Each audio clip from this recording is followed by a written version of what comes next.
have a incoming message from deep space. Repeat, Houston, we have an incoming message from deep space. Houston, we'll begin playing message now.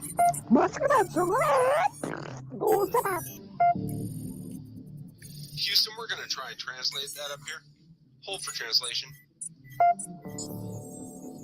Translation complete. We'll begin playing message now. Hey, it's me, Melissa. What do you do when the aliens invade? Take a shot of MKUltra and watch Melissa Jade. Put on your tinfoil hat and tune right in.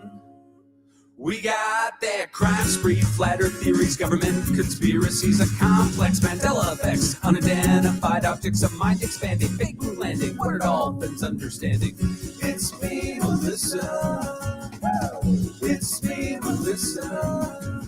Aliens is on the sun or in Area 51. Time travels, unravels, haunted castles, cops are baffled, potential experimental thoughts that make you transcendental. It's me, Melissa. It's me, Melissa. Crime sprees, flat earth theories, government conspiracies, complex Mandela effects, unidentified optics, a mind expanding, fake moon landing, what are dolphins understanding? It's me, Melissa. It's me, Melissa.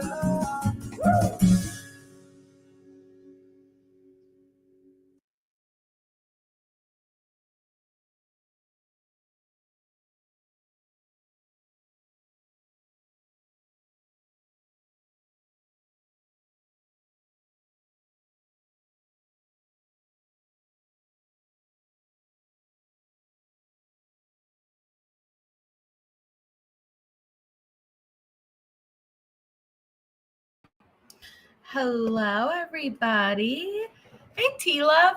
I just happened to click the wrong one, so once it started, I just rolled with it. Hold on, let me get my Excedrin ready. Hi, everybody.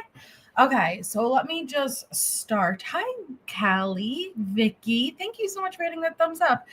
Jules, Gidget, sup, JD babies. Hi, Petunia. Hi, Nicole, my fellow Melissa, Midnight Lace, Madame August Butterfly. I love that name. It's beautiful. How is everybody?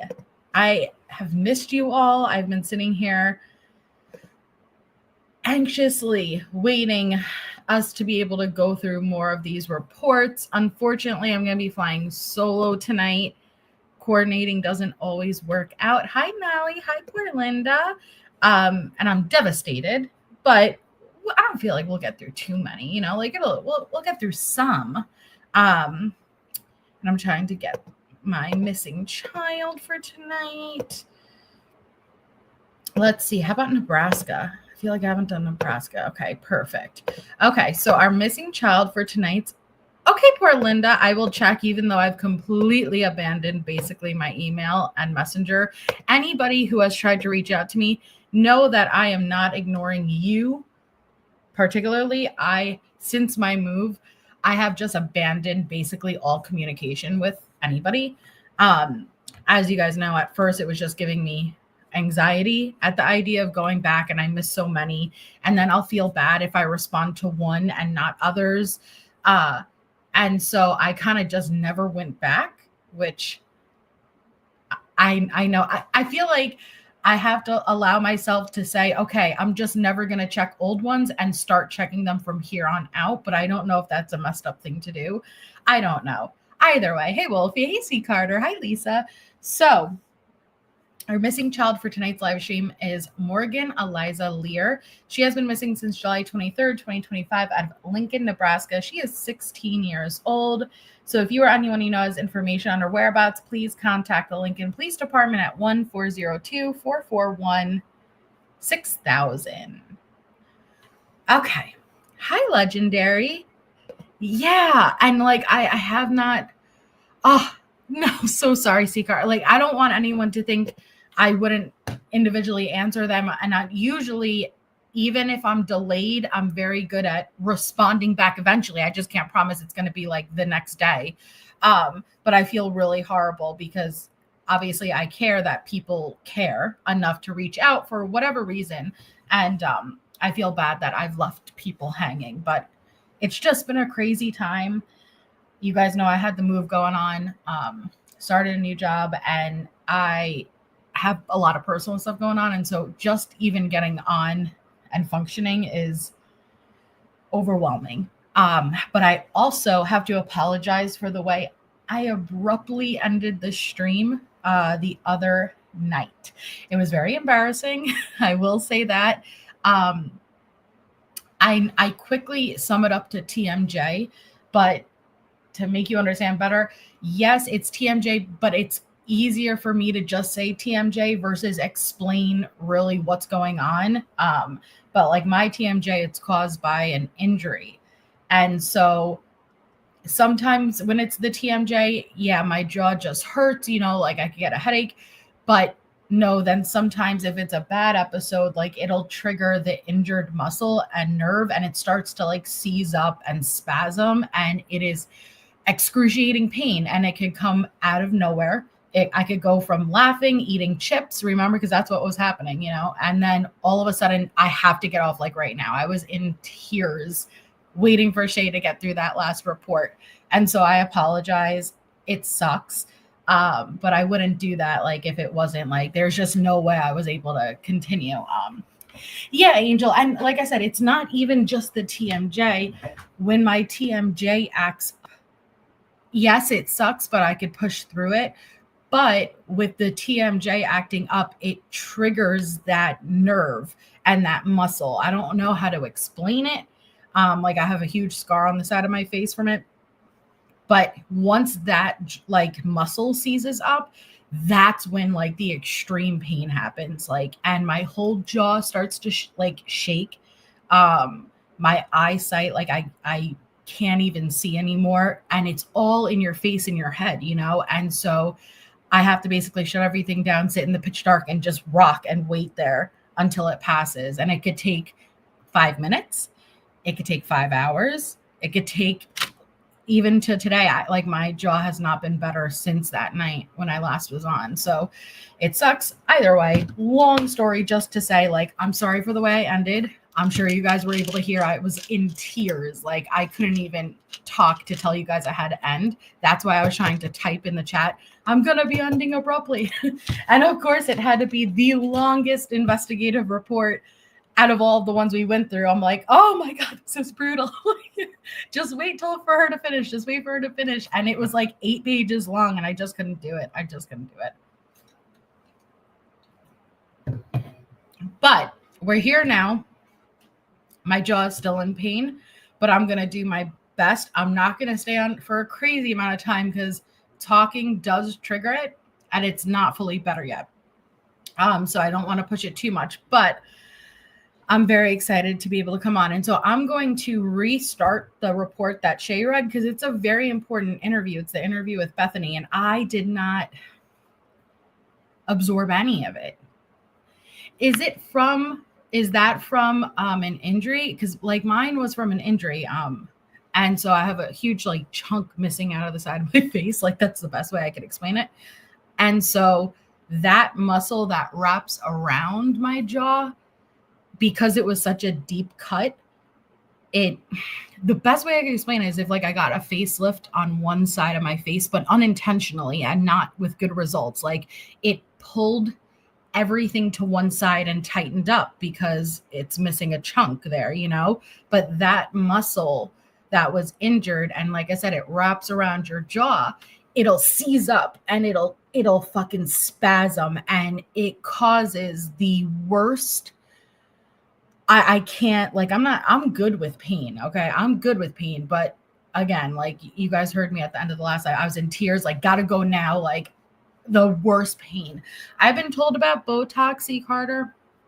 I know surgery is an option.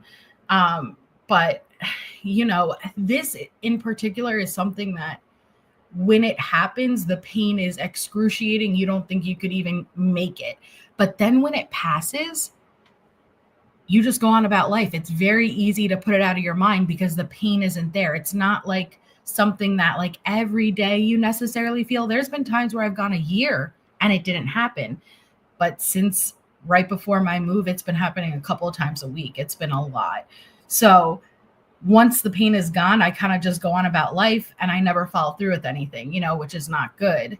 But wow, it's brutal. Said he has to break his jaw. Yeah, and it's not guaranteed. That's the thing, Scarlett. And so I don't know, Tess, you know, the doctor had talked to me about it years and years ago. And it wasn't something I was interested in at that point, but it seems to only be getting worse with time. Yeah. Oh yeah. I have migraines every day, but this is just, I don't know. It's a million times worse because it's your face. Like there's a difference with like pain that's in your stomach, even in your throat, in your arm, your leg, not to minimize it. But when it's your face and your head that is causing such extreme pain, you can't think properly. Like my brain no longer works. I guarantee if you go back to the end of that last live, which please do not, I guarantee I didn't even make sense with my sentences because it's in your head, and your head is where you're thinking, you know? And so when it's like, I truly cannot explain how horrible it is. It is the fucking worst ever. I could deal with any other pain except that. It's just, well, thank you. Yeah, even the ear. Yeah, exactly. Watercolor. Yeah, Samantha, it's brutal. It's brutal. Pain brain. Yep. It's amazing how you can't think properly because it's, you know, it's just, it takes over and all you could feel is that pain. All you could think about is that pain. It's brutal. It's brutal. It's brutal. It's brutal. You could just put up a picture of Jaws and bounce that. You know what? I like that. I think, Gidget, I'm going to take you up on that offer. I'm going to upload a picture of Jaws into my studio. And next time, if you guys are giving me permission, if that happens, I'll just throw up an overlay instead of like my Tisha shit, you know, I'll just throw up an overlay of Jaws and I'll abruptly end and you guys know, oh, okay, that just means her TMJ is acting up. That would be great. It does, Tess, because you don't realize that you grind. At least I do. I grind when I'm stressed, or I'm clenching my jaw when I'm stressed. And that can trigger it, you know? So yeah, Peggy. Yeah. Everyone gets it. You know, I know everyone has their own stuff that's going on. So, and I just appreciate it. So thank you guys. I have been a very bad creator recently. I've been abandoned you. I have been MIA. And then when I am here, I'm ending abruptly. So I apologize. I really do. Okay. So I'm going to restart the report that Shay had started, but I did not absorb any of it, like I said. So we're going to redo it because it was very interesting. Well, thank you, Jean. Let me see, is this? Okay, yes. So this is an interview with Bethany Funk, okay? And it says, on November 13th, around 13:47 hours, I interviewed Bethany Funk at the Moscow Police Department in regard to the death of the 4 of her roommates. So Bethany is a resident of King Road, and she was sleeping in her room located on the basement floor. She has an iPhone 11 Pro cell phone. So Bethany went to Redacted's party at around 2:30 with Ethan and Xana. They hung out in an apartment for a while, and then Bethany went up to the main part of the fraternity to hang out at the party. Maddie and Kaylee went to the corner club together, not sure when they left. Bethany did not see Ethan and Xana at the party and left to go to Kernodle. And left to go to KF's residence on Taylor Avenue. So Bethany walked home around 1-ish. And when she got back to the King Road house, Dylan and Elle were at the residence and they all watched a movie together. Maddie and Kaylee got to the residence around 1:45 or 2 a.m. So Elle left the house and Dylan went to bed. Bethany hung out with Maddie and Kaylee for a while in Kaylee's room. Bethany and Maddie took Murphy, Kaylee's dog, out to go to the bathroom between 2:30 and 3 hours. Bethany did not stay outside for very long as it was cold. Maddie then went to bed and watched a TV show to help her sleep, Baby Daddy.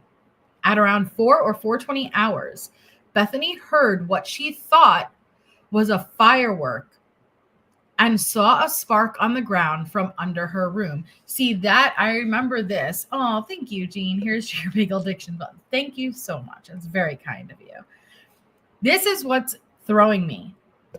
Between 4 and 4:20 is exactly the time. So I don't know if you guys did your homework at all, if you thought of any possible theories of what this firework and loud flash would be. I'm really, really throwing it for a loop.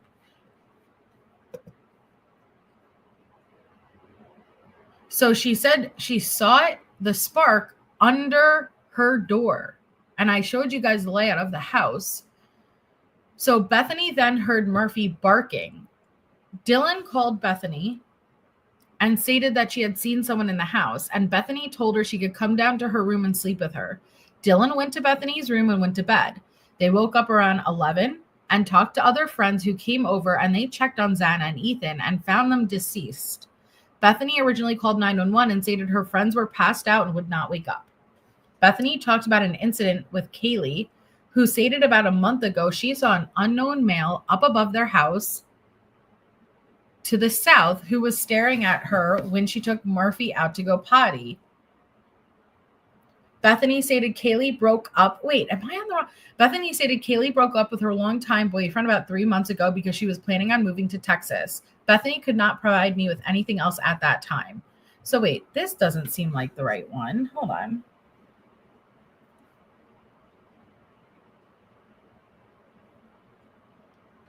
I have to go back to the old live. Hold on. He's trying to hurry.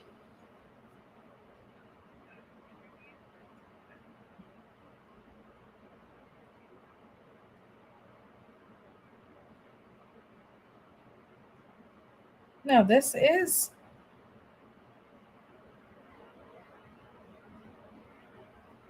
Oh, I'm on the wrong. Oh, it's the next one. Okay.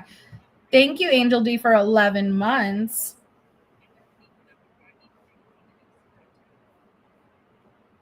Okay, this one. Sorry, we left off on this one. That's okay. That was a short one anyway. 1 month from a year, Angel D. Oh, thank you, S. Dakota girl. Maybe, but the loud firework noise, you know, like that's a very interesting noise. And maybe it was the struggle, but like what, because we know the thud was picked up on the neighbor. Hi, Neat. But what would be the flash of light?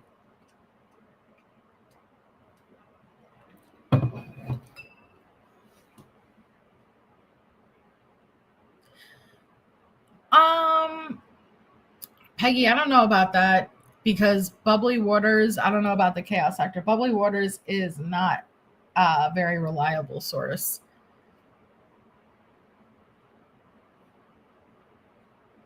For sure, C. Carter, but what would produce that flashing light?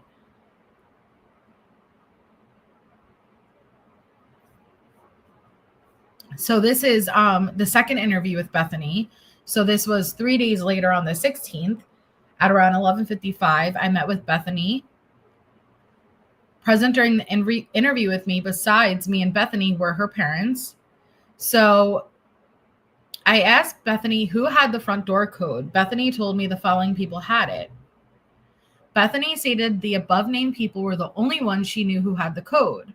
Bethany stated the code for the front door was the same code from the year before. I asked Bethany what the code was, and she stated it was redacted. Bethany stated Maddie was the only roommate who lived in the residence the year before. Bethany stated her, Dylan, and Kaylee moved in around August 3rd, 2022. Bethany stated Ethan had his own apartment, but she was not sure where it was located.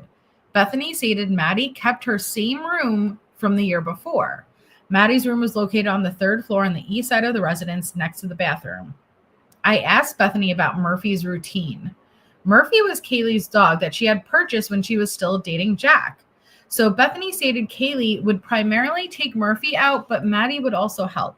Bethany stated they never just left the door open because he would run away, so they would have to use a leash when they took him out.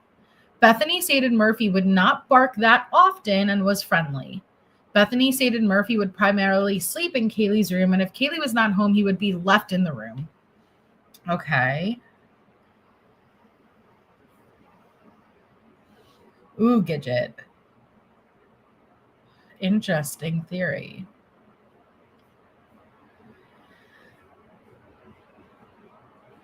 Yeah, please don't say that, Peggy. I mean, like, I respect all opinions, but don't state it as fact. We'll try to be respectful here. So I asked Bethany about the Uber driver Maddie and Kaylee used on the regular basis, and she stated Kaylee knew him from other redacted who used him on a regular basis. Bethany stated they would either contact the Uber driver through the app or contacted him directly. She stated the Uber driver was very friendly and was always nice to everyone, and everybody trusted him. Bethany was able to tell me the Uber driver was married and his wife just had a baby. She told me about how he drove a small car, possibly gray or black, but she could not tell me more about the car. I asked Bethany who in the house had a boyfriend. She told me Xana was dating Ethan. Dylan was dating a boy named Q, who lived in Boise and went to BSU. Maddie was dating Jay, who lived in Boise. Kaylee was dating Jay, but had recently broke up with him. Kaylee was possibly hanging out with M.E. Bethany stated M was Xana's big in the Greek system. Bethany stated the relationship was new and that he had never stayed over at the house, but Kaylee had stayed with him possibly more than once.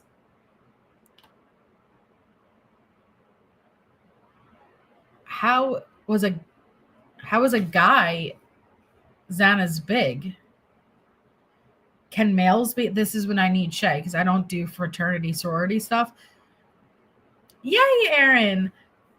Can a male be someone's big? I thought it didn't work like that.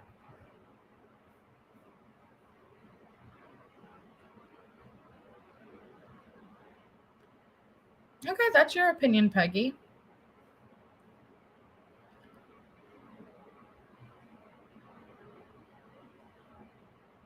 So Bethany stated that Kaylee was also talking to an ER, also a redacted. Bethany stated she did not have a boyfriend, but did mention she was kind of hanging out with KD, who was a redacted, but they were not serious. I asked Bethany if she ever heard of CG. Bethany stated she knew of a C, and he also was a redacted. Bethany stated C was a nice guy, and she knew D. God, there's so many redactions. I asked Bethany if she knew a CB, and she stated she did not. I asked B if she knew the person behind Kaylee and Maddie on the Grub Truck video. Bethany stated she did not know who the person was. I asked B if she knew a guy by the name of S.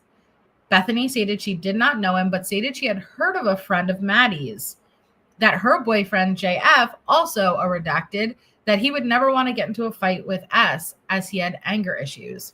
I asked B about who paid for the Spectrum Wi-Fi account. Bethany told me it was Kaylee who paid for that account. She told me the login for the password and the Wi-Fi name. She also stated she did not know what the actual username and login was for the account. I asked Bethany if she knew of anyone who had gotten asked to leave any of the parties or thrown out of the house. Bethany stated 2 guys from the redacted house and another guy got into a fight and were told to leave. Bethany stated this fight occurred about a month before the incident at the house. I asked her about an AC. Bethany said A used to live at the house but moved out. I asked Bethany who used the bedroom on the west end of the first floor. Bethany stated Kaylee and Maddie used the room as an office. Bethany stated Kaylee would use it for her work and had a computer in it.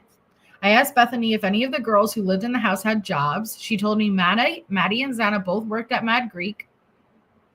She said Kaylee worked for an online company and worked from home. Bethany did not know who the company was. Bethany told me Maddie also looked for an online company, but it was not the same company.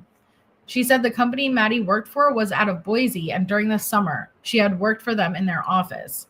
I asked Bethany about the drug use in the house and who used. She told me Ethan and Xana both took Adderall when they drank alcohol. She told me she knew Ethan and Xana both used Adderall the night before the murders. So Bethany told me she saw Ethan take a pill and she saw Xana crush up a pill and snort it by using a rolled up pill in her room, which that goes with what we know that they found. They found the rolled up pill and the blue crushed pill. So she said she also thought Kaylee used Adderall, but was not sure. Adderall is a very typical college drug. Thank you, Kimmy. If BK broke a ceiling light, that would explain the flat. That totally would. And thank you so much for the support. That totally would. I'm curious if we're going to find out that a light was broken, because that is like, let's say like with the thump and the thud, and given that the light is on the ceiling, and let's say Xana dropped to the floor, it would be Bethany's ceiling. And did it knock a light? Like, did it cause at least maybe even the light to flicker?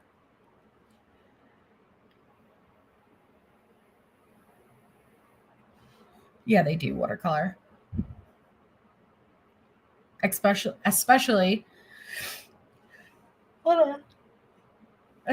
if you're scared.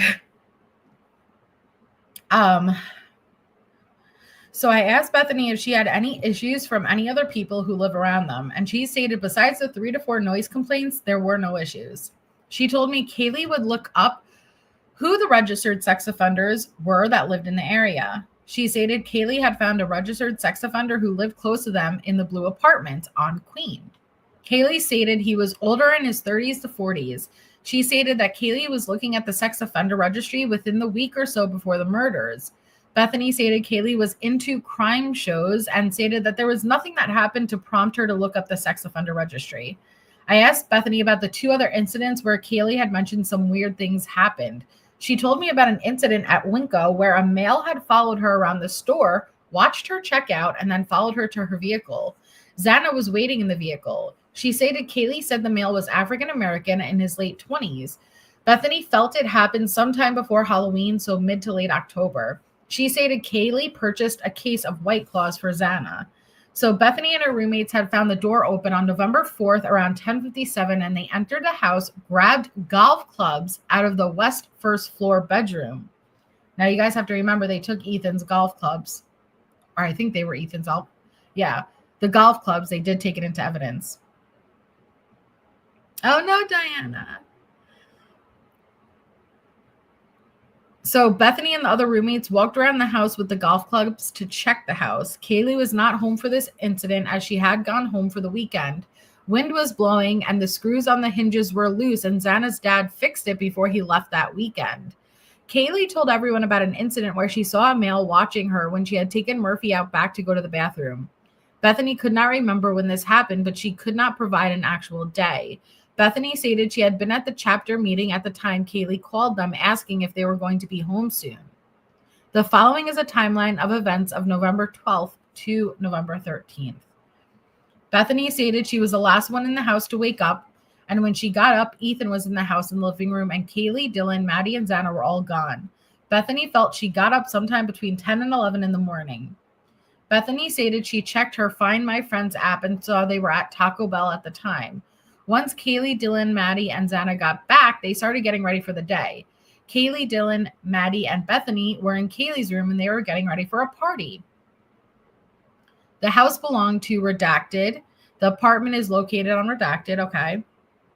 So Kaylee left for the Whites before the rest of the group, and Bethany stated she left at around 2 p.m. with Maddie, Dylan, Xana, Ethan, Hunter, Josie. I'm not even going to try to do all these redactions. So Bethany stated she started drinking at around 11:30 or 12 when still at 1122 King Road. She stated she was drinking mimosas and high noons throughout the night. She also stated they were playing a drinking game called Rage Cage later in the night. She felt she drank a 12-pack of high noons during the night, 2 mimosas and a standard wine glass, and Bethany was unsure of what she had been drinking when she played Rage Cage. She stated she was at the Whites up until around 15:48 hours when she left with Xana. Maddie, Kaylee, and Dylan stayed at the Whites. Ethan had left before her and Xana. Bethany and Xana went to AB's place Bethany and Xana left there around 1651 and went back to 1122 King Road. So Bethany, Xana, Maddie, Kaylee, and Dylan were all at the house and made food. Ethan was not at the house during the time. At around 1800 hours, Bethany, Xana, Maddie, Kaylee, and Dylan all went to take a nap, and they all set alarms for 2000 hours. Bethany got up at 2000 hours. Once they all woke up, they got ready to go to the Redacted for a house party. Maddie and Bethany left first to go around 2100 hours.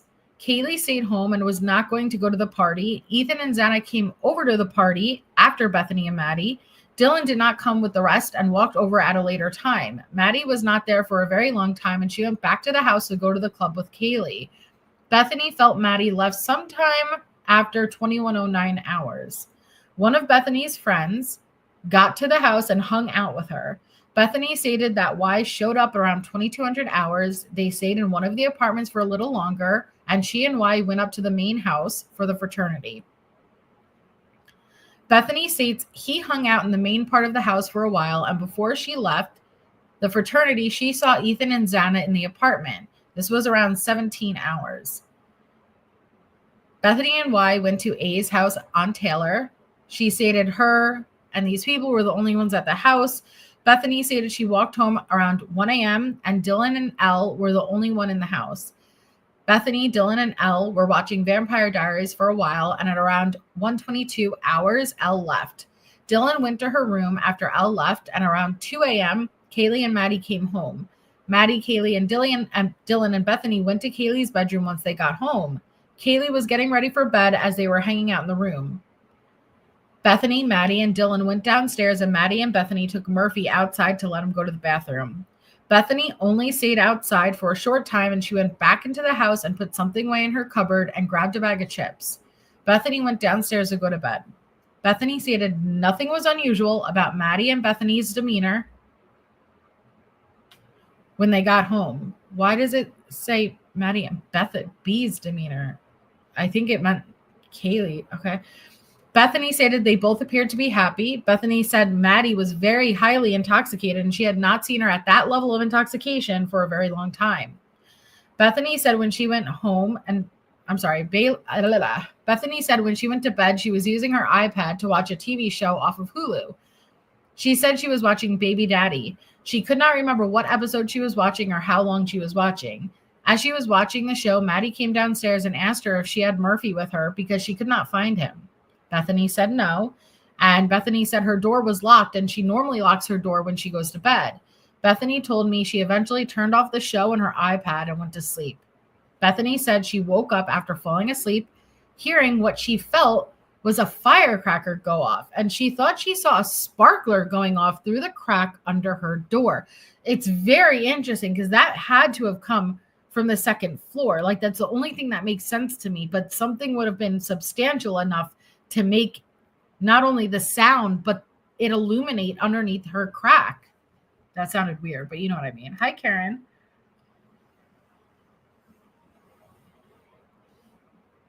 It's super odd, Pesa.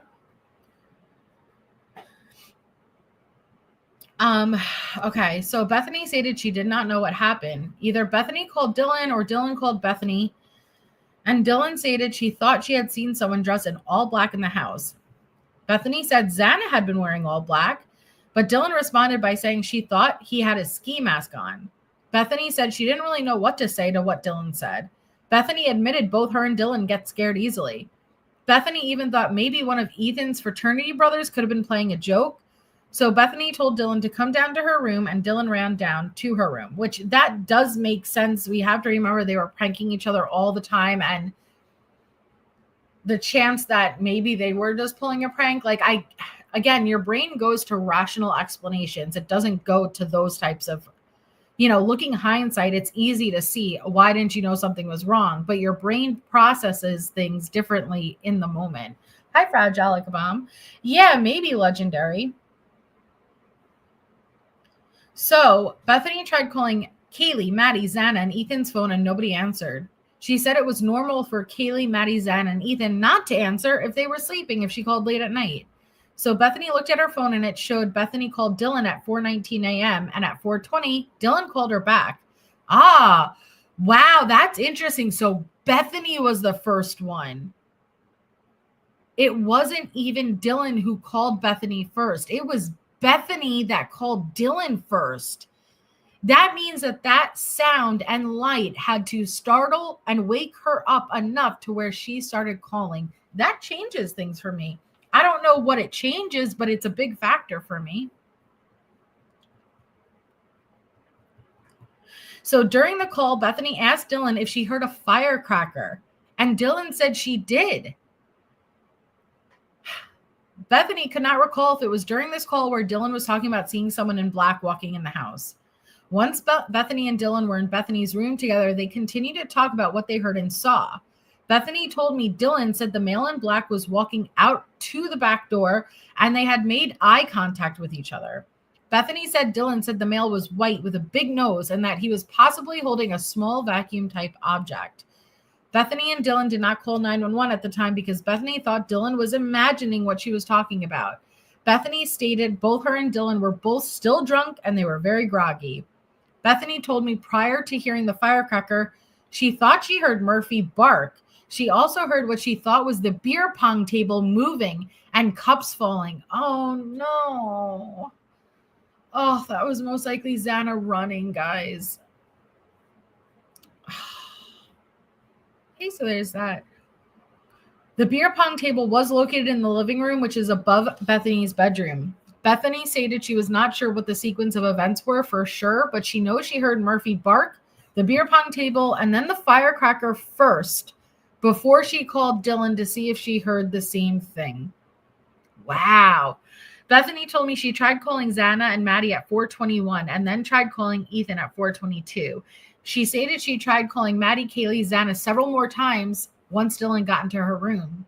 She told me she went to bed, but she remembers most of the lights being left on inside the house. She told me when she went to bed, she remembers most of the lights being left on. Okay. So Bethany told me after trying to contact the other roommates, she fell back to sleep and then woke up around 7:30 and tried calling her dad about her tooth. She called her dad again at 8, but there was no answer.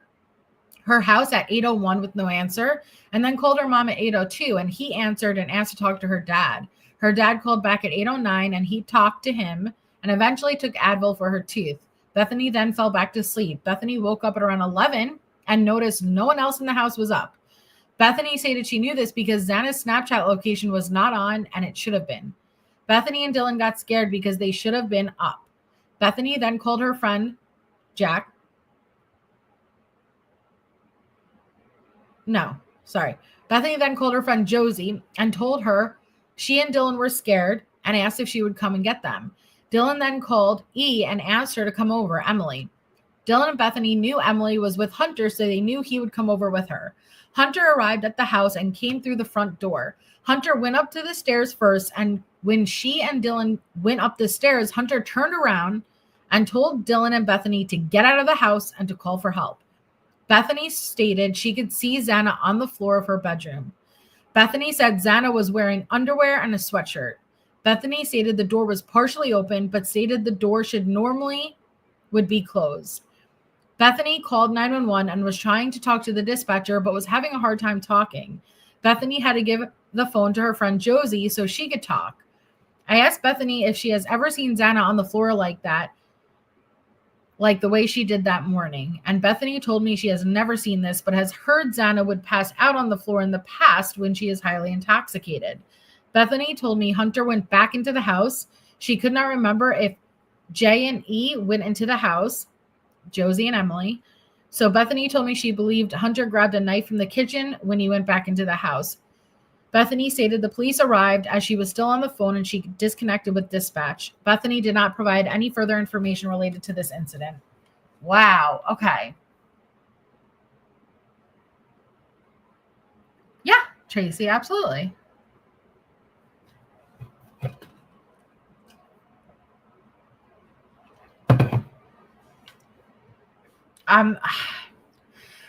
See, with the firecracker, again, I can make sense of the sound. I can't really make sense of seeing the light. Other than Unfortunately, Xana going down, the thud, and shaking or making the lights flicker. And she just perceived it like that. So this is Maddie's property release. So her personal belongings consisting of 7 boxes, 1 tote, 1 suitcase, and bag. 2 of the boxes were flat and contained a mirror and other items. That's that. We don't, Diana.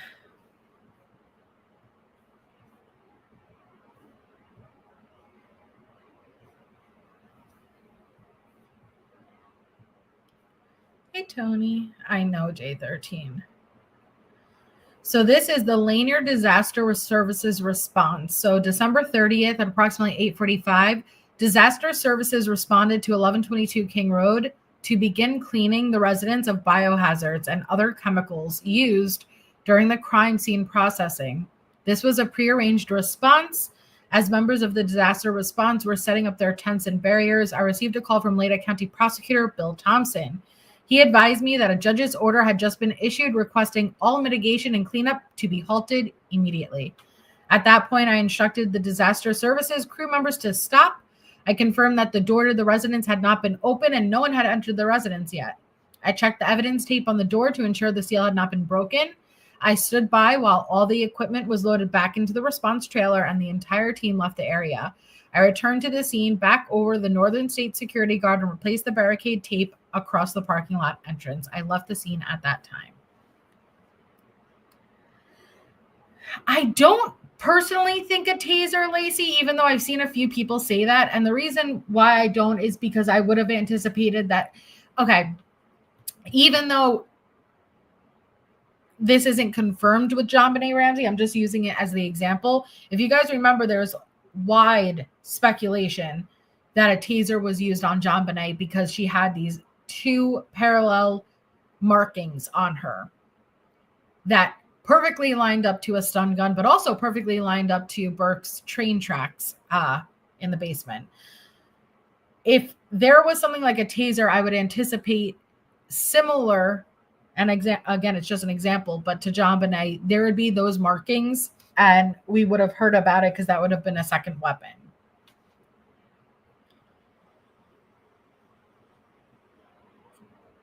Yeah, so there's that. They are loud. Yeah, you're right.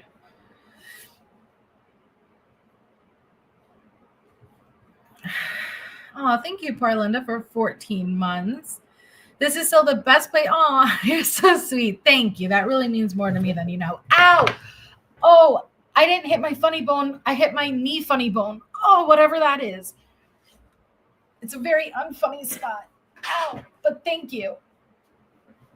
Maybe Tracy, but then I don't know. I don't personally think so, but I understand why some people speculate. Maybe, I don't know. I just don't personally think that's the case.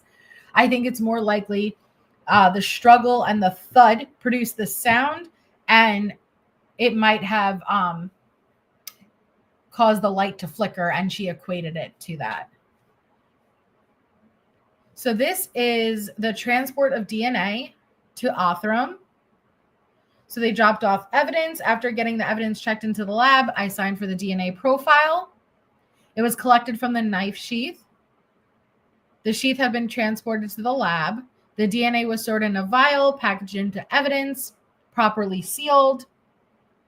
Signed the packaging.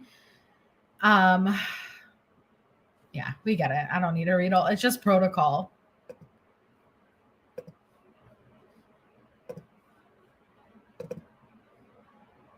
So this is Kohberger Gmail warrant. January 3rd, I applied and was granted for a warrant for data related to his email address. The warrant was served.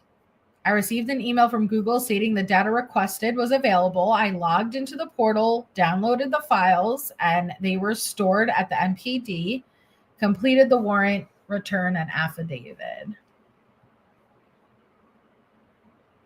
Thank you, old Granny Meg. Thank you.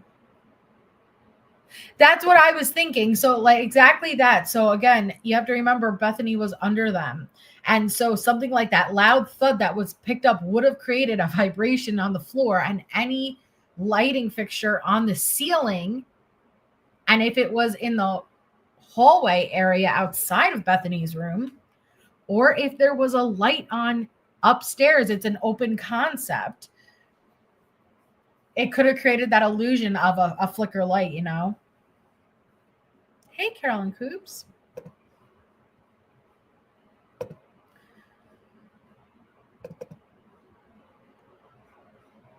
So this is another warrant. Hi, Tracy. So Corporal Brett Payne was granted a warrant for video obtained by the UPS via their carrier vehicles.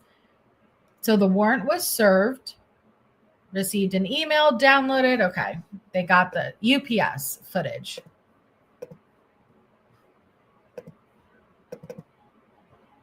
This is the towing of vehicles and removal of ECUs for the Jeep Wrangler, Ford Explorer, and Chevy. I was tasked with having 5 vehicles from 1122 King Road moved to the city shop.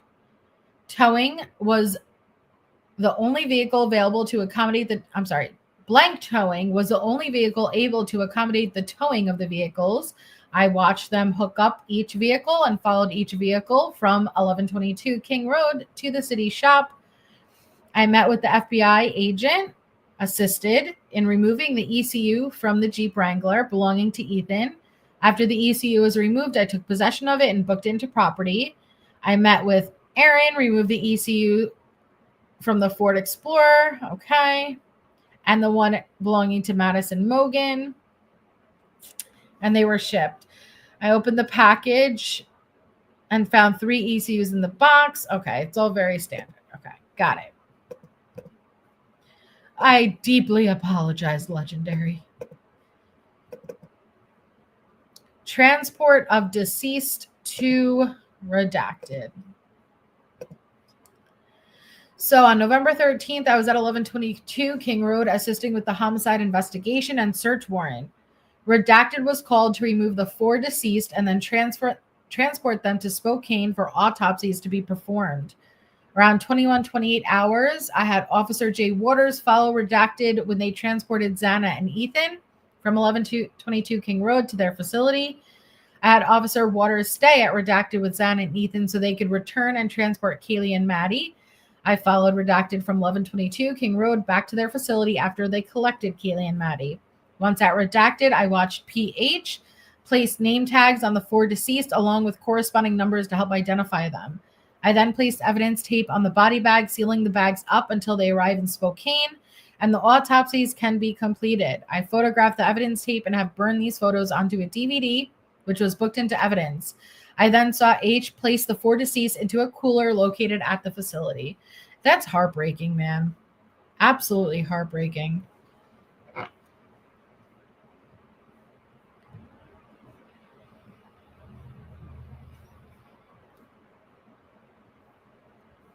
Now we have, what is this? Elon Warrant Service for the financial records for Elon Financial for Kaylee. A P1 FCU debit card was found with Kaylee's name on it at her residence. The warrant was requested to see if there were any transactions that could be evidence in the murder. The warrant was served, received an email, booked into evidence. It appeared the account was registered to LL, Kaylee Goncalves' redacted.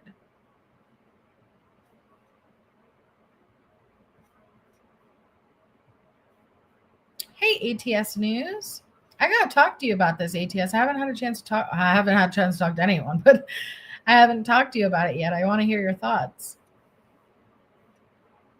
And sorry if I have a little bit of a lisp or talking bad. It's the jaw. It's the jaw. So on December 12th, I applied for and was granted the warrant for sale records from Blue Ridge Knives for a K-bar. Okay, booked into evidence. Got it. If I'm skipping over it, just because it's the same protocol that's written there.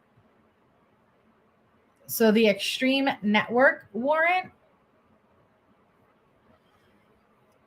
granted a warrant for Extreme Network to insist in unlocking the laptop located at King Road. The laptop was used by Kaylee as a paid employee of Extreme Networks. They requested permission to unlock and provide a password. It was assisted. They forwarded and booked it. Same protocol.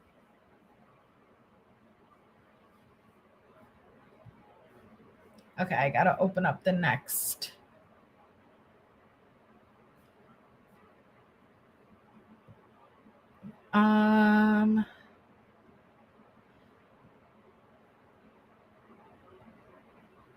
Okay. Now we have collection of additional evidence. So they collected additional evidence, including the nightstand, a pink comforter, a blue blanket, pillows, mattress, bed frame, pillows, sheet, nightstand, pillows. I remember the day they did this. Because we have those infamous photos of those mattresses where you very visibly see the blood, unfortunately. So at approximately 1400 hours on January 6th, they assisted by members of the Idaho State Police and FBI, where additional evidence were collected. The items were collected and transported to the MPD and booked into evidence. Yep, in the pickup truck. Exactly. Horrific sight.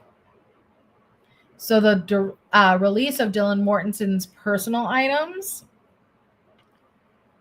January 4th, 10:30 hours. I released the remainder of Dylan's personal property to redacted. They signed for it. I learned from Bill Thompson, per the recent signed court order to hold all evidence, Dylan's items fell under that order.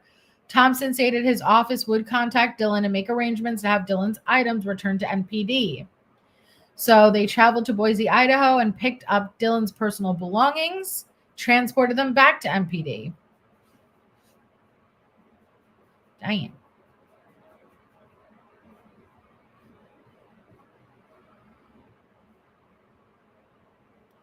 Now we have, an interview with BryanKohberger's neighbor.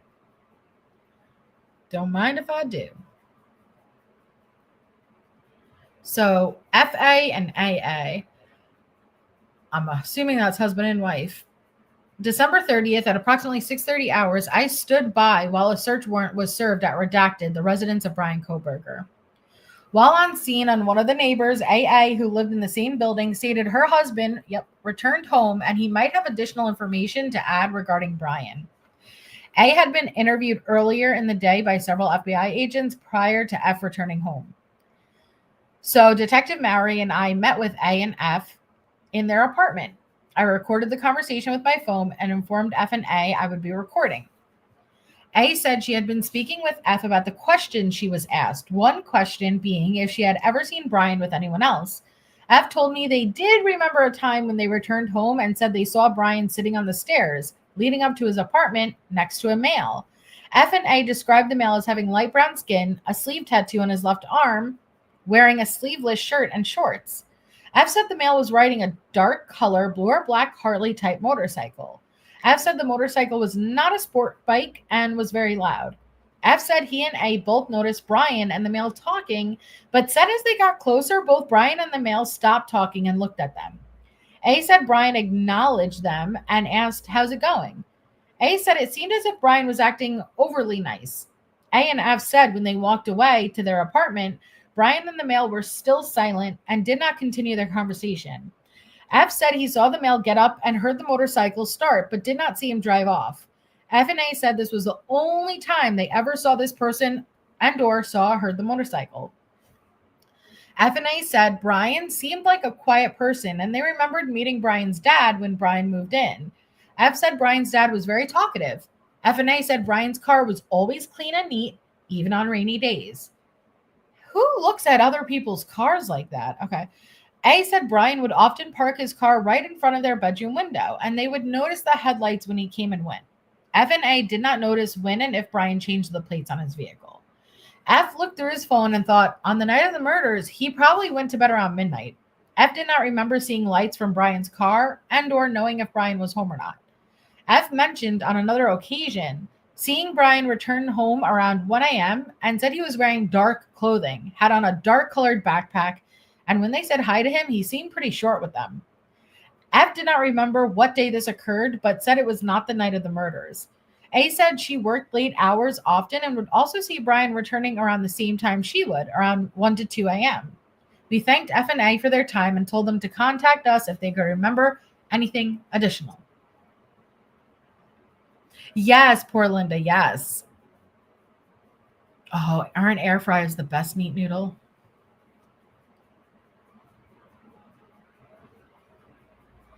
Interview with MM, the DoorDash driver. On November 23rd at approximately 20:39 hours, MM came to the Moscow Police Department to be interviewed about her presence in the area of King Road during early morning hours. M was identified as being in the area through records obtained from DoorDash via search warrant and was confirmed as being in the area based off of a Google geofence warrant, which was obtained as a result of the investigation. Sorry, can I just say, you know what? Let me ask, because I've seen people say different things which have taken me for a surprise in other scenarios. If you were the DoorDash driver and you found out that there were murders and it was in the exact window that you were just delivering food, would it take them coming and finding you, or would you be contacting them and like, hey, I delivered DoorDash last night to that house. This is what I saw. Because I think it's crazy. It took till November 23rd for them to have to find her versus her going to them.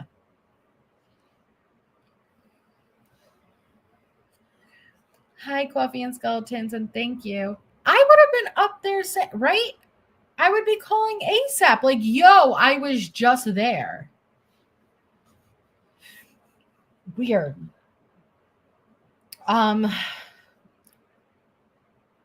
So M told me she worked for 12 to 18 hours, damn, on the night of November 12th to the 13th, and she received 3 orders in the King Road area.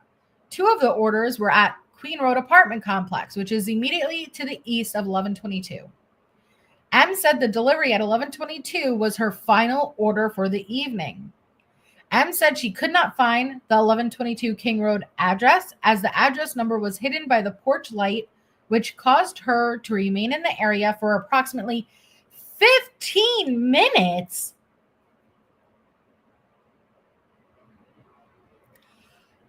Callie, I'd say maybe, except it was everywhere. It was massive. It was everywhere.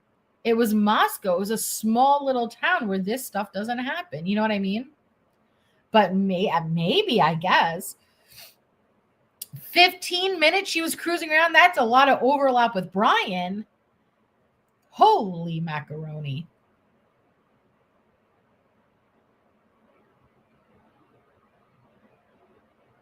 Oh, wow. So M also stated her Google Maps told her to go to the parking lot immediately behind 1122 King Road. That most likely happened. M stated she initially parked in the front of 1122 King Road and could see a female in the top left window, the 3rd-story bathroom. Okay. M said she saw the same female a couple of more times in the same window, and she would duck down when M looked at her. What? What? Oh, I need Shay. What the hell is this? M then said she drove to the back parking lot behind 1122 and parked. She stated she could see the back courtyard area behind the house and noticed all of the lights were on. M stated her map told her to walk into the back of the house, but she did not feel comfortable doing so because there was no path. M said she started to walk down the road, which runs north and south immediately to the east of the residence. M stated a tan sedan drove next to her while she was walking.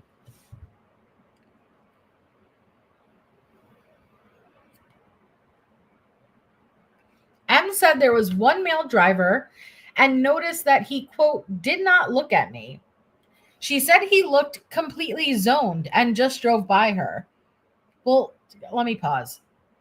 Like if someone's operating a motor vehicle, where do you expect them to be looking? At you walking? You know what I mean? Like, what? M later stated the driver was white with blonde or red spiky hair.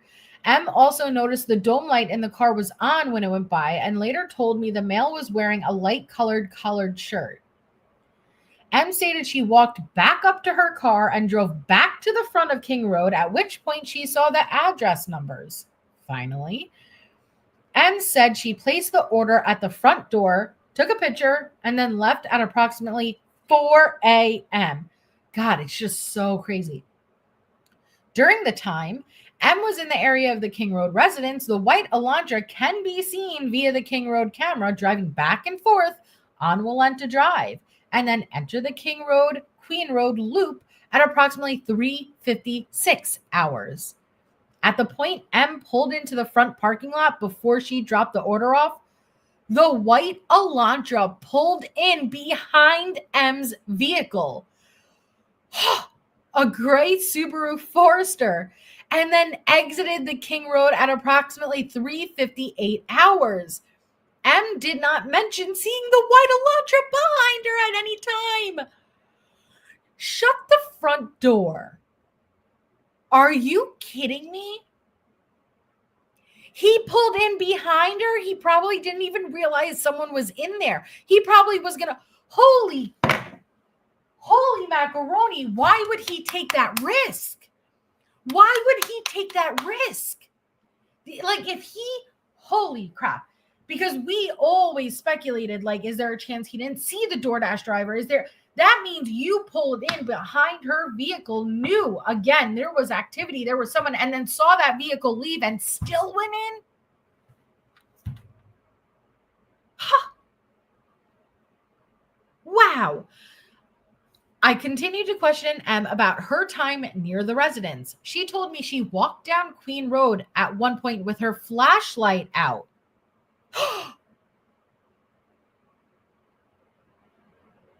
That was at 4 a.m. Is it possible this could be something that Bethany is equating the fire? Oh, God, I don't know. It's all happening at the same time. It's a good question, ATS. Oh my gosh. So M can be seen doing this on the footage. M also continued to tell me the female she saw in the upstairs window would duck down when M looked at her. M described her as having long brown hair. M stated she could not identify the girl as one of the victims. What? Kaylee and Maddie should have been sleeping. So what do you mean you saw someone in the third floor window? I don't believe she saw someone in the third floor window. It had to have been the second floor, and it had to have been Xana waiting for her DoorDash order because DoorDash notifies you and she could probably see you're here, yet you're wandering around for 15 minutes. I don't believe she was ducking. That makes no sense. And I'm sorry, I don't want this to come off rude or wrong. I don't care. The video that we've seen of the DoorDash driver, it's clear she struggles. Okay? I don't rely on her testimony. Like I don't rely on her statements to be precise. Her credibility is a little how do you say? Unreliable.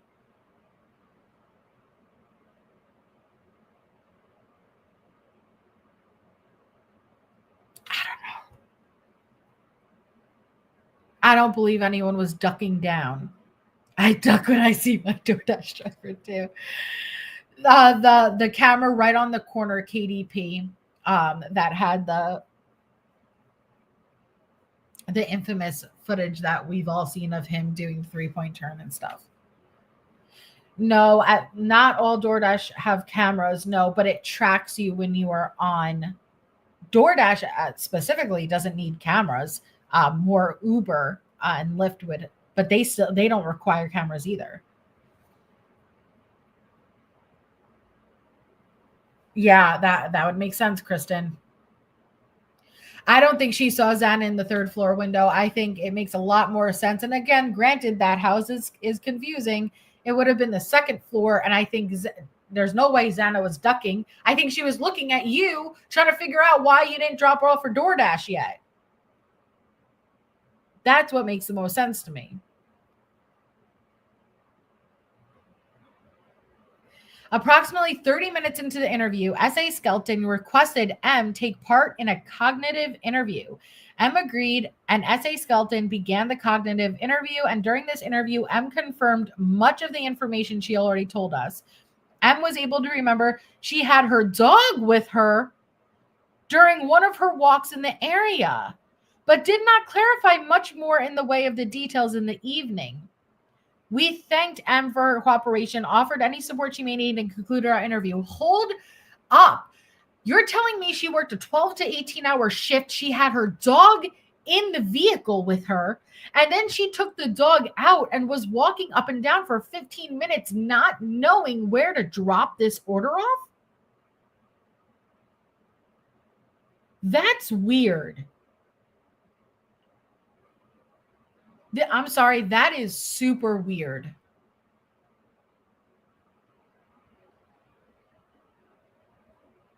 I don't like that at all. Oh, wow.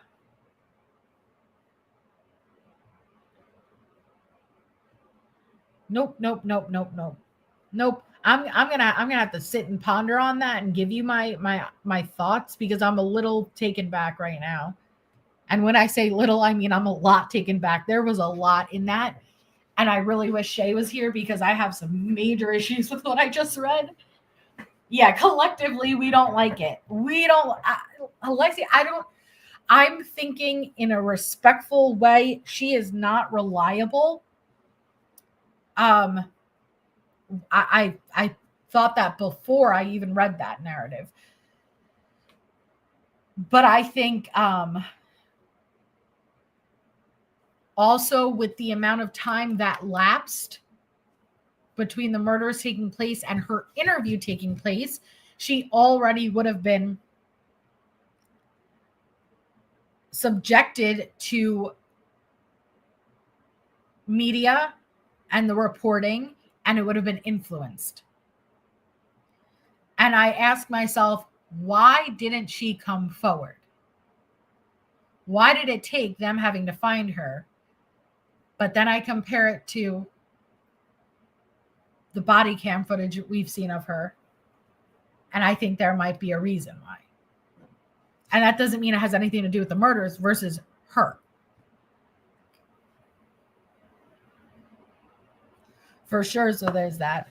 Hey, Valerie. So this is Kohberger phone data. December 29th, probable cause for the criminal complaint against Kohberger. He was arrested at his family's house in Albrightsville, Pennsylvania.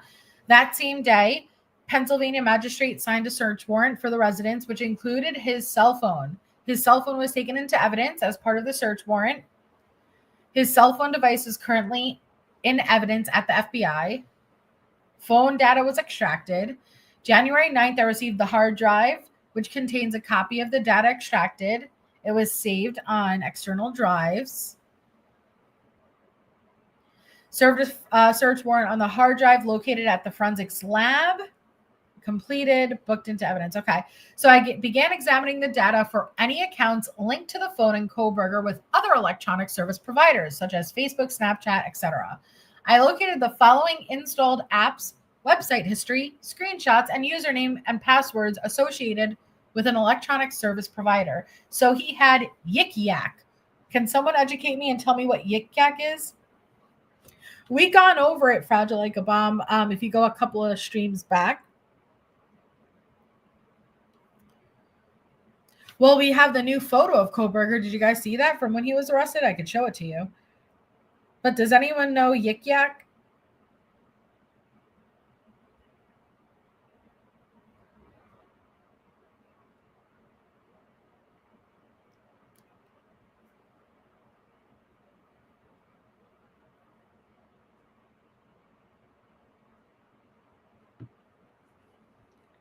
Well, I just want to show you guys the photo of Bryan.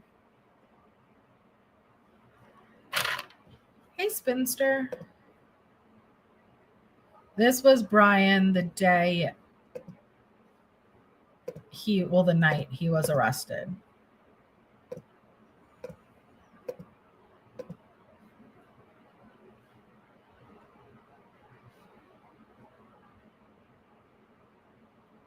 I don't know. I feel like there's a little smirk on there. Not someone who's like an innocent person and like, what? You just swatted and zip tied my whole family and I don't know what's going on. Animate photos. Thank you, Joe.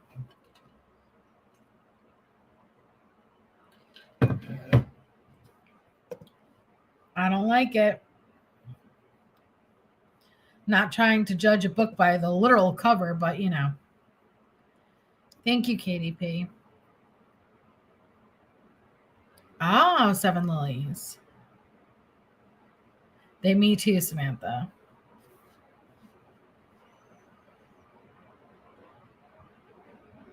Weird. So he had Yik Yak, LinkedIn, Reddit, Twitter, Tinder, Dropbox, Washington Trust Bank, PayPal, YouTube, TikTok, Musical.ly, Amazon, you sure did. Visa prepaid processing, you sure did. Buy it. Win2Me, Activision, GroupMe, NetTeller, Hulu, Instagram, Facebook, PSECU, Spotify, Booking.com, Travelocity, Stravan, and NordVPN. These electronic services provided may be storing data relevant to the investigation, which may have been deleted from the device.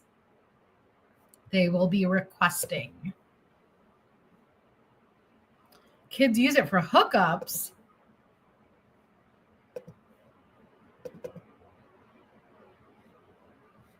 So this is an interview with Emily Alant.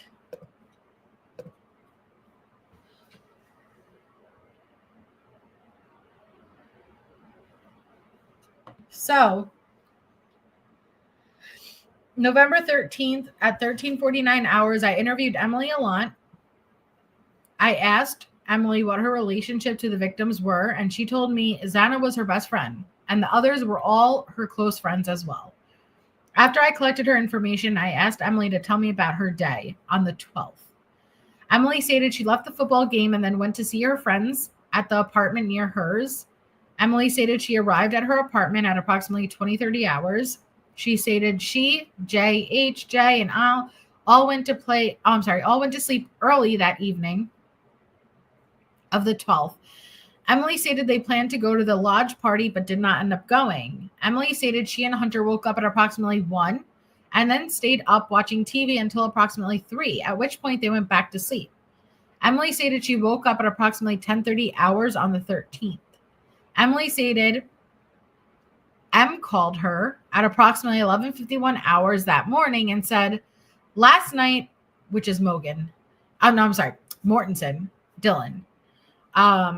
Last night around 4 a.m., she heard and saw a man, and she and Bethany were locked in their room sleeping, and added that she wanted Emily to come over to check the house because she was too scared. Emily also said Dylan heard Kaylee scream and run up the stairs. A while later, Dylan came out of her room and saw the man staring at her. Emily stated the man didn't do anything to Dylan.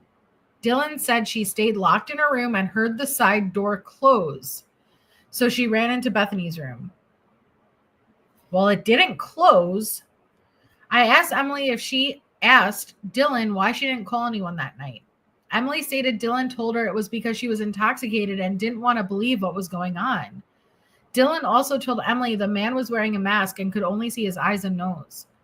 Emily stated that Hunter went over to the house just before her.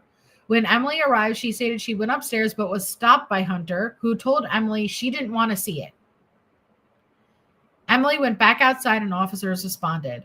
I asked Emily if anything seemed out of the ordinary from what she saw. She told me there was a large party at the house on Friday the 11th. Emily stated the house was a mess due to the party. Emily also told me she saw a knife laying on the floor at the top of the stairs when she went inside. Okay. Emily described the knife as a steak knife. It was later determined that Hunter grabbed this knife when he entered the house. Emily stated she remained outside after she walked out of the residence until law enforcement arrived. She also stated she then came to MPD to be interviewed. I asked Emily if she knew who could commit the murders. Emily stated she did not know. Emily added she and Kernodle were no longer sorority members. I asked her if there had been any stalking behavior or recent suspicious circumstances. Emily stated there had not been anything she could remember. She also stated there were no other conflicts with the other victims she knew of. I concluded my interview with Emily. Damn, man. Hey, MK. It's just so crazy to see come together. But that DoorDash driver is throwing me for a fucking loop. This is interview with Hunter. Ugh.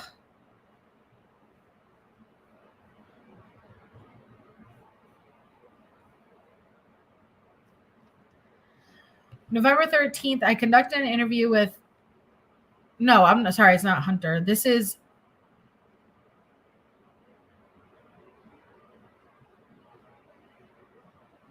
Yeah, no, Hunter Chapin. I conducted an interview with Hunter Chapin. Hunter is brother to one of the victims. Hunter is a student of the U at I and member of the fraternity. He lives at the fraternity. He told me he and Ethan went to a formal dinner with their sister, Maisie. Maisie is a member of the sorority. The formal was around 1800 hours at Hungadunga. After the formal was over, they went back. Ethan, Xana, and Hunter were all hanging out at his apartment. Hunter last saw Ethan and Xana around 2100 hours when he left his apartment to go up to the main lodge where the house was having a party.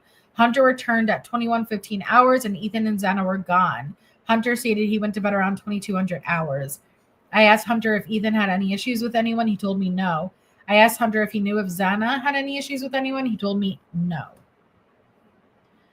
Ugh.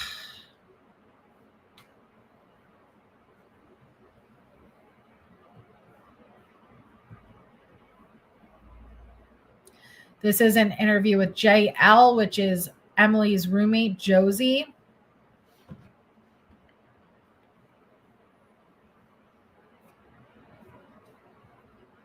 November 11th. That doesn't make sense. I highly doubt you did an interview on November 11th. I conducted an interview with Jay. Jay told me she lives on Taylor Avenue. Jay stated she went to 1122 King Road in the afternoon of the 12th and was hanging out with Xana. Jay stated they all went to the Whites around 1300 hours. Ethan left to go to his sister's, but Jay was not sure what time that was at. Jay felt she got to Xana's house around 12:30 on the 12th. Jay stated she saw Xana, Ethan, Dylan, Bethany, Kaylee, Maddie. She told me she feels she last saw Xana and Ethan around 1500, but was not sure. Jay told me she got a text from Ethan asking for the Snapchat for CG, but she never sent it to him. Jay did not know why Ethan wanted this information and stated as far as she knew, they did not have issues with each other. Jay then told me when she had heard from others that Kaylee had seen some random guy behind the house when she took Murphy out to go pee. Jay also heard of an incident where some random guy followed Kaylee around Winco and followed her out of the store, and she thought he tried to get into her car. Jay was not sure for sure who she heard this from, but either Bethany or Dylan could tell us more. Jay told me she knows Xana and Ethan do like to use Adderall when they drink, but they did not know where they got it from or if they took any. Jay was not able to tell me anything else. This isn't Josie. I don't know who this is. Hi, Christy. I hope you're feeling okay. We're happy to see you.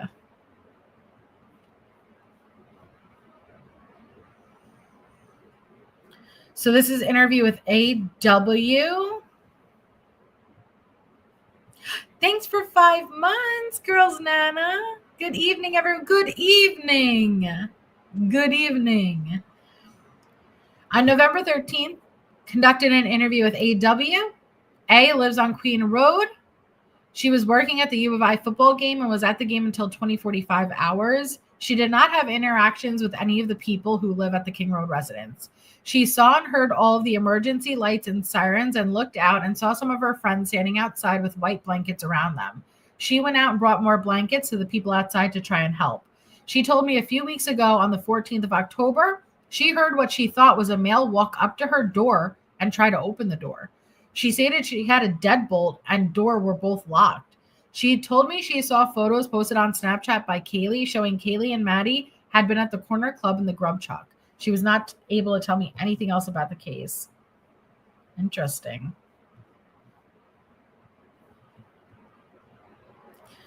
So we have a collection of items. Nightstand, comforter, blue blanket, pillows, mattress, bed frame, pillows, shelf and pitcher, nightstand, pillows. Went to the King Road house on January 6th, collected several pieces of evidence at the request of defense counsel. On the scene, we collected the mattress, bed frame, nightstand, pillows, blankets from Kernodle's room. We also collected the mattress, bed frames, nightstand, pillows, and shelf from the east wall of Mogen's room. The items were wrapped and transported and separately back to MPD, where they were placed on opposite sides of the MPD evidence bay.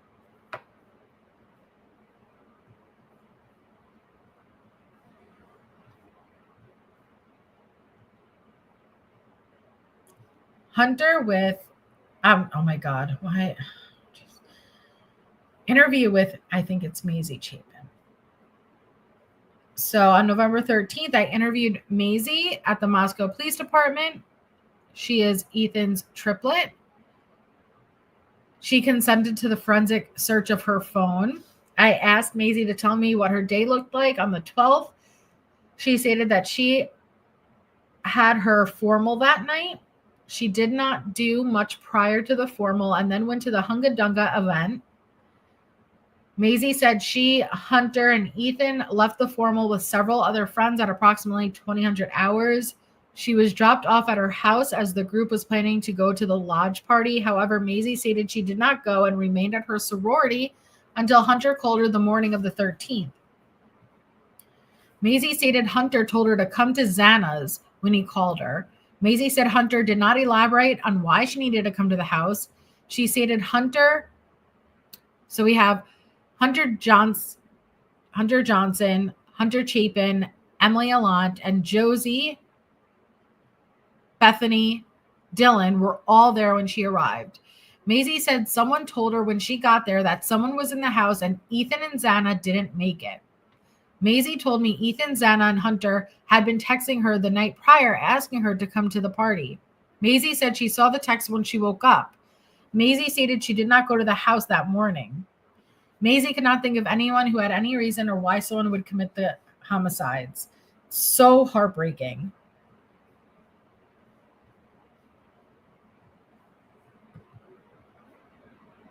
Interview with KF.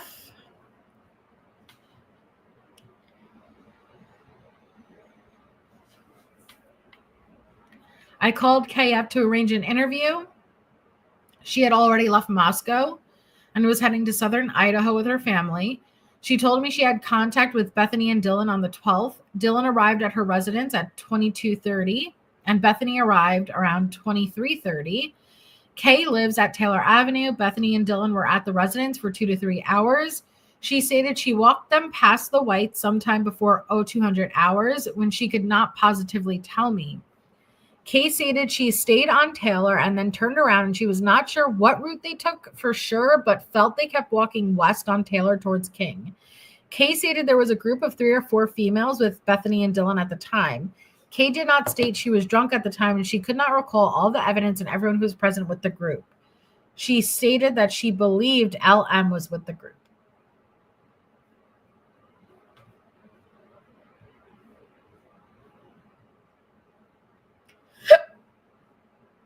Interview with EG.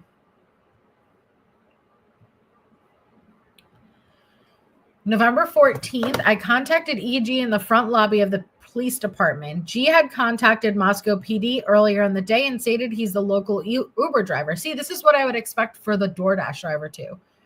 And that he gave Kaylee and Maddie a ride home from the downtown area. G had been in the Spokane Coeur d'Alene area where he contacted us and stated he would not be back until 1700 hours. I asked G how he knew Kaylee and Maddie. He stated he drives for Uber and Lyft, and Kaylee and Maddie have become some of his regular customers, and this is how he met them. G stated he was contacted by Kaylee on the 12th around 22:02 hours and asked if he could pick her up and some friends and take them to the corner club. So G arrived at the address and picked them up. Around 1:45 on the 13th, he was contacted by Kaylee again and asked if he could pick her up and some friends at the grub truck. G arrived at the grub truck at around 1:49 hours. G told Kaylee and Maddie home. He said it was 3 to 4 minute drive from the grub truck to 1122 King. G told me he had been driving for Uber and Lyft since 2019. He told me Kaylee has been a regular for at least the last year.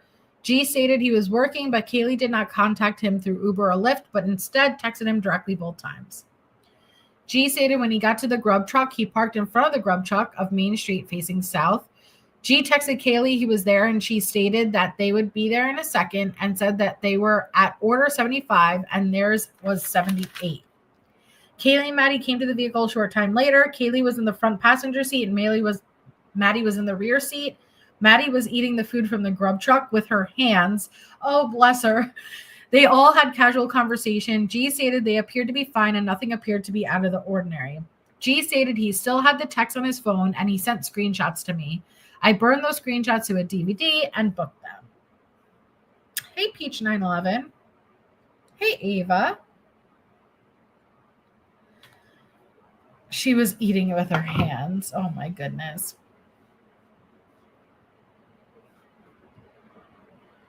So, interview with D.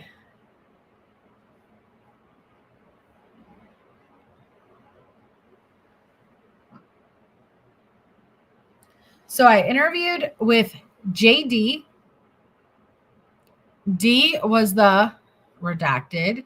D consented to have his phone forensically searched and provided me with his cell phone at the beginning of the interview. So I asked him to tell me about his day on the 12th. He stated he worked at Redacted and worked from 1400 to 2210 hours. D stated he left his work and dropped off some food for a friend working at the corner club. D stated he went home, then returned to the corner club at about 2300 hours. D stated he saw Goncalves at the corner club and spoke to her briefly. This is Jack Decor, by the way. He stated he left the corner club but was unsure if Kaylee left before or after him. Jack stated he went to bed when he got home. When Jack awoke, he told me he saw a commotion down the street. 1122 King Road is visible. So Jack stated he later looked at his phone and saw several missed calls from Kaylee and Mogen from the early morning hours of the 13th. I clarified that Jack's timeline from the night prior. He told me he left the corner club at approximately 0100 hours and returned home. Jack said he got a ride from PR. He told me he thought he went to sleep at approximately 1:30 hours and awoke at approximately 11:30 hours on the 13th. I asked Jack to tell me what the commotion was that he mentioned. He told me when he saw law enforcement and emergency vehicles in front of the King Road, so he walked over to see what was happening. I asked him to clarify the missed calls he received early that morning. He told me he received multiple calls from Kaylee and Maddie, one of which was FaceTime between 2:40 and 3 hours. Jack stated he knew Maddie for some time, but she would not call him for any reason. Jack also said Kaylee texted him to tell him he could come to her house to retrieve his vape pen. Oh, oh, that's cute. I'm sorry, because you know that's just excuses, to actually come and see each other. I asked Jack if he noticed or heard anything suspicious anytime recently, and he stated he saw a dark gold minivan backing up King Road approximately 1 or 2 months prior. He stated he did not remember any other suspicious circumstances. Jack did add that Kaylee would call him on occasion when she was walking home alone or when she was feeling sketched out. Jack stated there was people coming in and out of the King Road frequently and more people knew the code to their door than they should have. Jack stated he was not sure if the residents regularly locked the rear sliding glass door. Jack also told me him and Kaylee owned a dog, a golden doodle named Murphy. He also told me that Kaylee was taking the dog out sometime in the past when Kaylee saw a shadowy figure behind the house. Jack stated nothing else came of the incident. I asked Jack about his relationship with Kaylee. He told me they had dated for approximately 5 years and broke up several months prior due to a loss of spark, coupled with Kaylee leaving for a job in Texas. Jack stated there wasn't conflict and the breakup was mutual. I asked Jack if there was anyone who flirted with Kaylee. Jack stated there was a male by the name of ER who often flirted with Kaylee. Jack did not know of any past stalking incidents, nor did he know who would have committed the murders. I asked D about his conversation with Kaylee at the corner club. He said the conversation was short but normal. Jack did not have any further information for me during this interview, so I concluded my interview. Do you know how much it must haunt him to think about if I just had answered? You know? All right, I'm going to do a couple more. Let's see. This was the investigation of a glove. On November 24th, I collected a black polar penguin glove from the parking lot of King Road. I conducted subsequent investigation by watching the BWC of Officer Nunez, the first MPD officer on scene, and looking over the scene photos taken by ISP forensic team. None of these sources showed the glove was present upon officer's initial response to the scene or during the processing of the scene. It is unclear where the glove came from at the time of this writing. I have a feeling we might know. So this is the trip to Boise with evidence and retrieval of property from Dylan. January 6th, retrieved evidence from MPD, evidence tech. I signed for the items and transported them. I was then given several items from the lab that they had tested and were able to be returned to MPD for storage.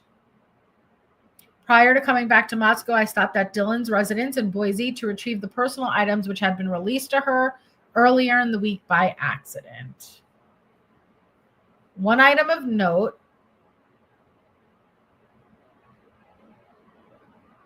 is that the items were being loaded into the vehicle I was driving. We were able to get everything into the vehicle except a small table. We attempted several times to get the table into the vehicle, but it was not able to fit.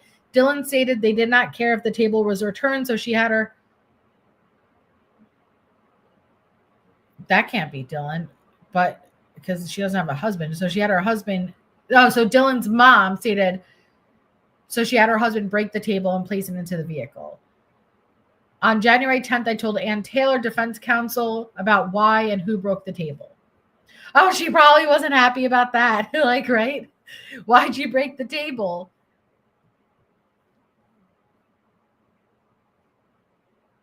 So, assisted defense team with going through items at the police department and city shop. Hi, Mrs. Pinkmist.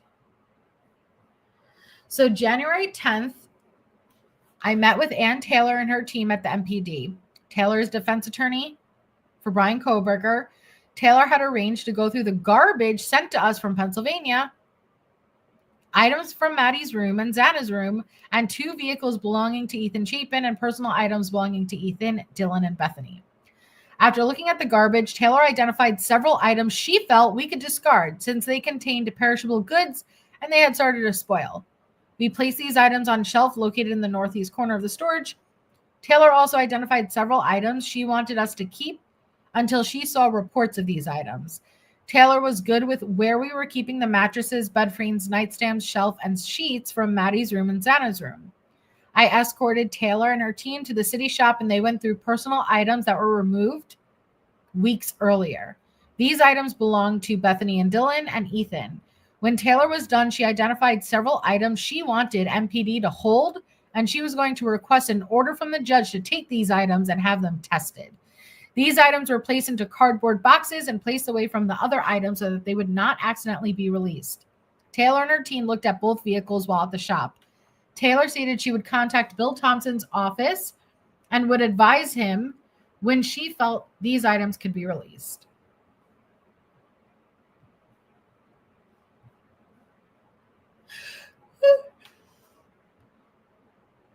Okay. Hi, Debly.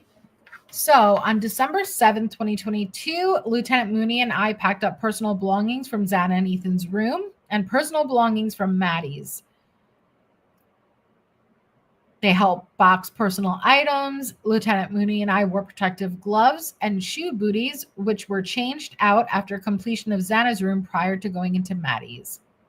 Then left the residence to rent a U-Haul truck, loaded the items into the truck, drove the truck to Moscow City shop, and listed all the items.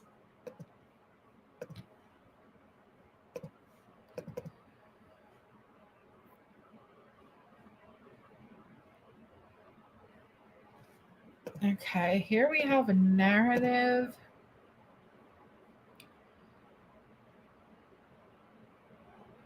So in the entryway of the residence of King Road, December 7th, I put on PPEs to include shoe covers and black latex gloves. My activities inside the residence included placed personal belongings of Bethany Funk and her bedroom into the boxes, placed personal belongings of Dylan into the boxes, placed items located on the first floor, west side bedroom into boxes, packing the bedrooms, moved tape boxes from the second floor living room area to the top of the stairway to be passed down the stairs and loaded into the U-Haul truck. After completion, I removed my gloves, shoe covers, and left the residence. Brought it to the city shop, unpacked.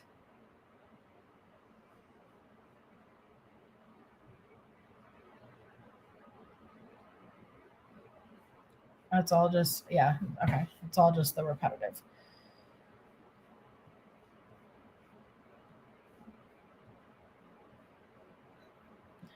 Packing personal items at the residence. They took miscellaneous items in that additional bedroom on the first floor, computer, shoes, golf clubs, various items that were stored, but the owner of them were uncertain. The last room we packed was Dylan's room. My role in that room was primarily taping boxes together, then taping boxes shut and marking them with Dylan's name or initial. Then they packed them and brought them. Oops, sorry, I forgot to share my screen for that one. Mogen's text message release. On December 14th, KL asked me if there was a way to ensure the personal text messages and photos shared between her and Maddie would not be deleted or lost off of Maddie's phone. I told her I would check with our forensic detective. I talked with Detective Mowry about saving the messages and photos on Maddie's phone. He could save the information separately on the disk. He then suggested providing the disk to L, and that's exactly what happened.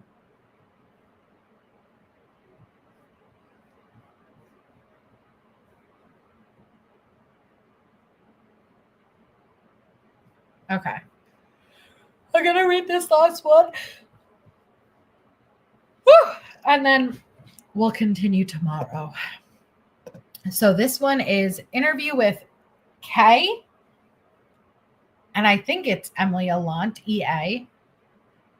So it says on January 18th, I spoke with KA and Emily A. I think it's Emily Alant. No, I don't know. You know what? I don't want to say that. There's KA and EA. So I spoke with KAEA, referencing a suspicious occurrence that she and E remembered at 1122 King Road. I called Kay and asked her what she remembered. Kay told me she came to Moscow to celebrate E's birthday on Redacted. Kaylee had planned a party for E at King Road that evening. Kay stated several people, to include Kaylee and E, were on the back patio during that party. Kaylee's dog Murphy was also present. Kay stated Murphy ran up into the bushes behind the house on several occasions and would not return when called. Kay stated they called Murphy numerous times before he would come back. Kay told me the group eventually went back inside and shut the door. This was the only occurrence Kay was present for, but told me E remembered more similar occasions. I called E to reference these occurrences. E also related the occasion on her birthday and added it was unlike Murphy to not immediately return home when called, which is the reason she and Kaylee were concerned about someone being behind the house when Murphy would behave in this manner. E told me about another occasion on October 29th, 2022, during which she was at 1122 King Road for a Halloween party. E told me Mogen, Goncalves, Kernodle, and Chapin were all present at that party. During the party, E stated the group gathered on the back patio once again, and Murphy began to run into the wood line behind the house and not come back. E told me they heard noises too. She described those noises as similar to what it would sound like if someone was moving through the woods on foot. This occasion took place midday, and they did not see anyone behind the house. However, Murphy's behavior and the noises caused them to go inside and close the door. The last occasion E remembered took place approximately 2 weeks prior to the homicides. E was unsure of the exact date. E stated Murphy displayed similar behavior of running into the woods and not coming back when called. E also recalled an occurrence during the same time frame, exact date unknown, wherein she and Kaylee returned to 1122 King Road and found the rear sliding door standing open, and Murphy was missing. E stated they had to go out and look for Murphy after they found the door open. I asked E if it was common for people who didn't live at 1122 King Road to walk in when no one was home. E stated it was not uncommon, and added members of Redacted and several friends of the females who lived there would come and go at will. I thanked E for her time and concluded our interview after advising her to call me if she remembered anything new. Okay. You guys, I'm going to have to sit here and think more about this DoorDash, because I have my brain has kind of been working in the background while I've been reading these. And I just have a couple of issues with it. And I don't want to just jump, but I just don't like it.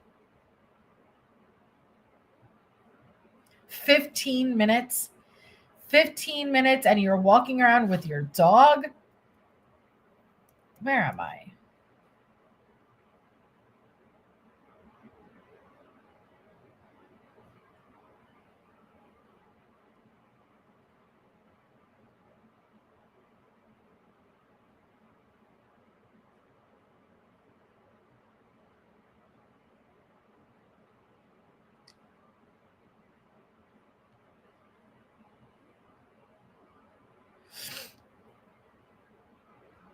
I'm trying to look for the bathroom.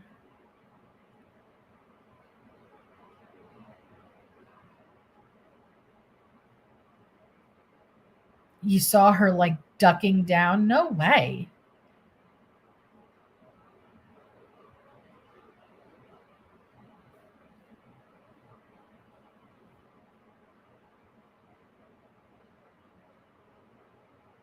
I think, if anything, Xana would have been at this window, right? Or maybe the back one in the kitchen. I don't think she was just the third floor bathroom window.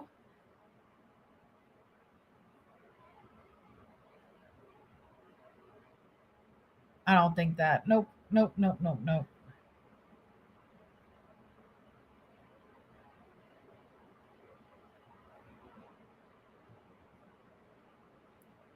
I need to go back.